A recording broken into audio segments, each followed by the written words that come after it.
This news is sponsored by Chanakya IAS Academy, Chandigarh. For success in IAS, know 5 golden rules by Success Guru A.K. Mishra. Join seminar on 29th July at Chandigarh branch. देश की परंपरागत दवाइयों के हो रहे modernisation का जनता की सेहत पर पड़ रहा प्रभाव और दवा उद्योगों की प्रामाणिकता पर पतंजलि योग पीठ हरिद्वार की तरफ से मंथन किया जा रहा है। पतंजलि यूनिवर्सिटी हरिद्वार के सभागार में आज से इस विषय पर 4 दिवसीय अंतर्राष्ट्रीय कॉन्फ्रेंस का आगाज हो गया। कॉन्फ्रेंस का उद्घाटन योग गुरु पतंजलि योगपीठ हरिद्वार के स्वामी बाबा रामदेव और बालकृष्ण आचार्य की तरफ से किया गया।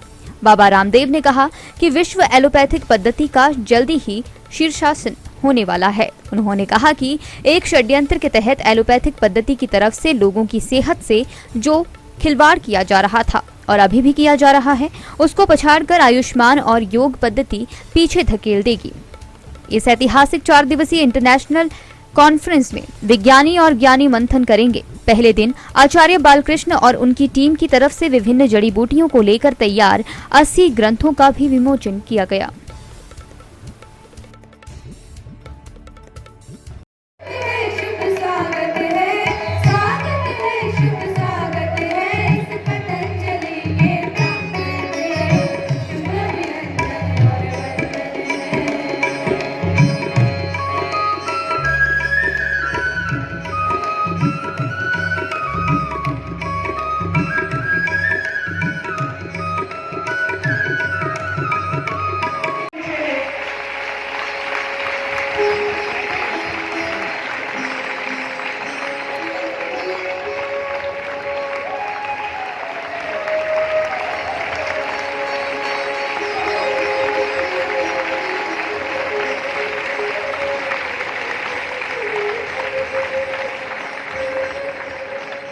गुरु गोविंद गौ खड़े काके लागू पाओ, बलिहारी गुरु आपने जिन गोविंद दियो मिलाए। हम सब की तरफ से बहुत करबत आपके लिए शुभकामना और उसके साथ साथ हम लोग बड़े आह्लादित हैं इस कॉन्फ्रेंस में इस सम्मान को अपने गुरुजनों की तरफ देकर। इसी प्रकार से मैं अनुरोध करूंगी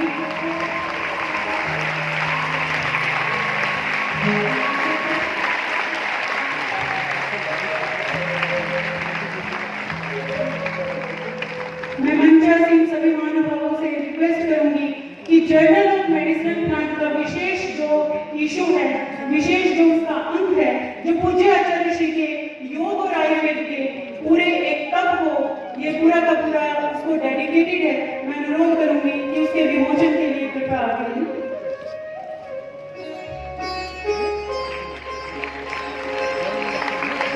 तालियां रुकनी नहीं चाहिए, हम लोगों के लिए गौरव का क्षण है।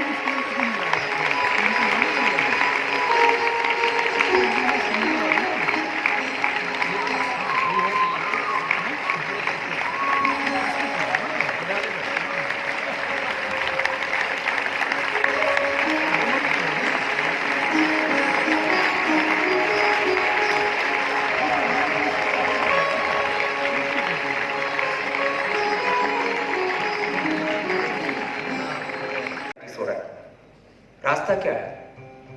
मैं कल डॉक्टर अनुराग जी से बोल रहा था, ये जो एलोपैथी वाले टारगेटेड मेडिसिन बनाते हैं, ब्रेन को, लीवर को, किडनी को, हार्ट को, किसी मसल को, किसी बोन को टारगेट करके और उस किसी अंग को, लीवर को, किडनी आदि को टारगेट करके उसके साथ साथ किसी प्रोटीन को टारगेट करके दवाई बनाते हैं। अब बताओ, एक तुमने प्रोटीन को तो टारगेट कर लिया, अरे मनुष्य एक पिंड में जिसमें पूरा ब्रह्मांड समाहित है, आप किसी एक सिंगल मेडिसिन के द्वारा उसको कैसे आप ठीक कर सकते हो? और इतने अविवेकी लोग हैं, अभी शैशव में है ये मॉडर्न मेडिकल साइंस है, बच्चे हैं, कोई बात नहीं, जो हरकतें करते हैं सब मंजूर है।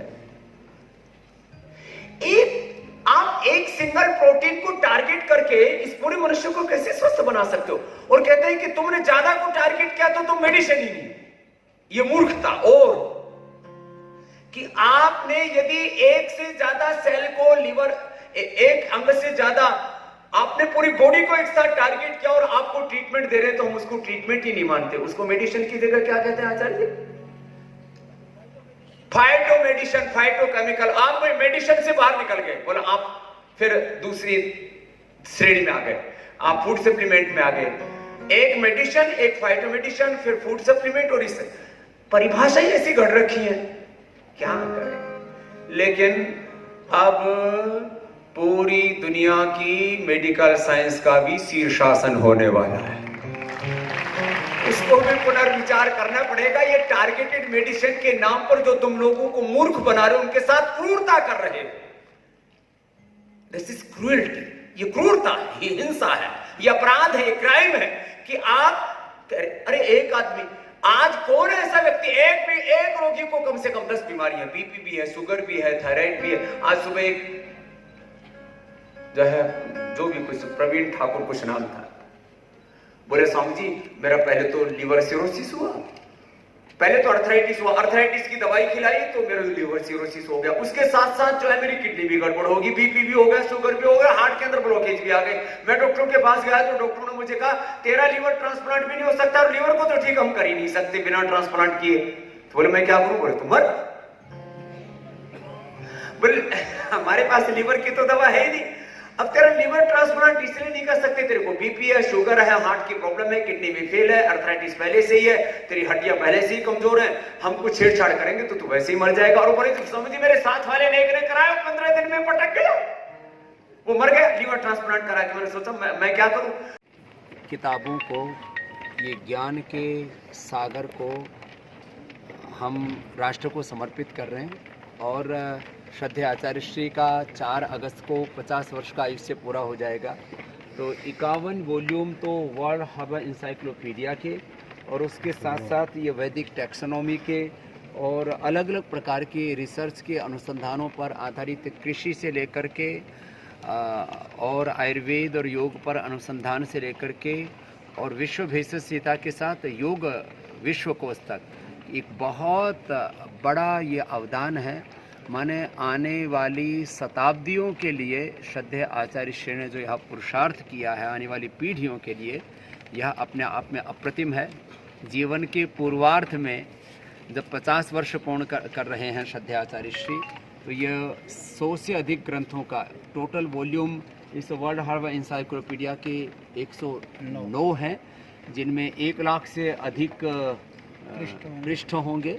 और इसमें कितनी जड़ी बूटियाँ हैं? करीब लगभग 55,000 60,000 से अधिक जड़ी बूटियों का समावेश है। पूरे विश्व में जड़ी बूटियों, पौधों, वनस्पतियों के तौर पर करीब 4 लाख के आसपास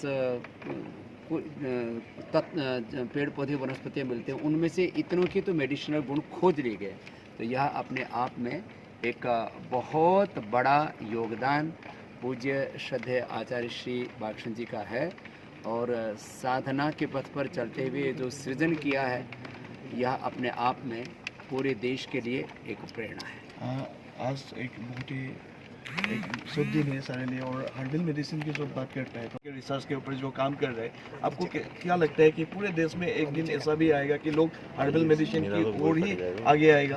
हाँ बिल्कुल, क्योंकि देखिए जब औषधियों की जो शक्ति होती है ना, जब लोगों को पता चलने लगता है तो दुनिया जुड़ती है। तो हमारा काम था औषधियों को, शक्ति को लोगों तक पहुंचाना।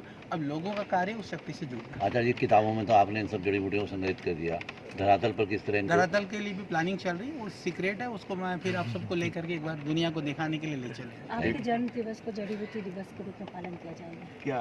वो हमारे देश के जो लोग हैं, संस्था से जुड़े हुए लोग, श्रद्धेय स्वामी जी ने एक अभियान के रूप में उसको मना रहे हैं, और हम चाहते भी हैं कि वैसे भी बरसात का मौसम है, सब जड़ी बूटी से जुड़े, जड़ी बूटियाँ लगाएं और पौधे लगा करके उनका संरक्षण संवर्धन करें। तो ये अच्छी बात है। आपको ये सब प्रेरणा कहाँ से मिली इस चीज़ की? जो प्रेरणा मिली थी इसलिए घर छोड़ा था, तो अब उससे से काम कर रहे हैं। रिसर्च के ऊपर जो काम कर रहे हैं, आपको क्या लगता है कि पूरे देश में एक दिन ऐसा भी आएगा कि लोग हर्बल मेडिसिन की ओर ही आगे आएगा? हाँ बिल्कुल, क्योंकि देखिए जब औषधियों की जो शक्ति होती है ना, जब लोगों को पता चलने लगता है तो दुनिया जुड़ती है। तो हमारा काम था औषधियों को, शक्ति को लोगों तक पहुंचाना।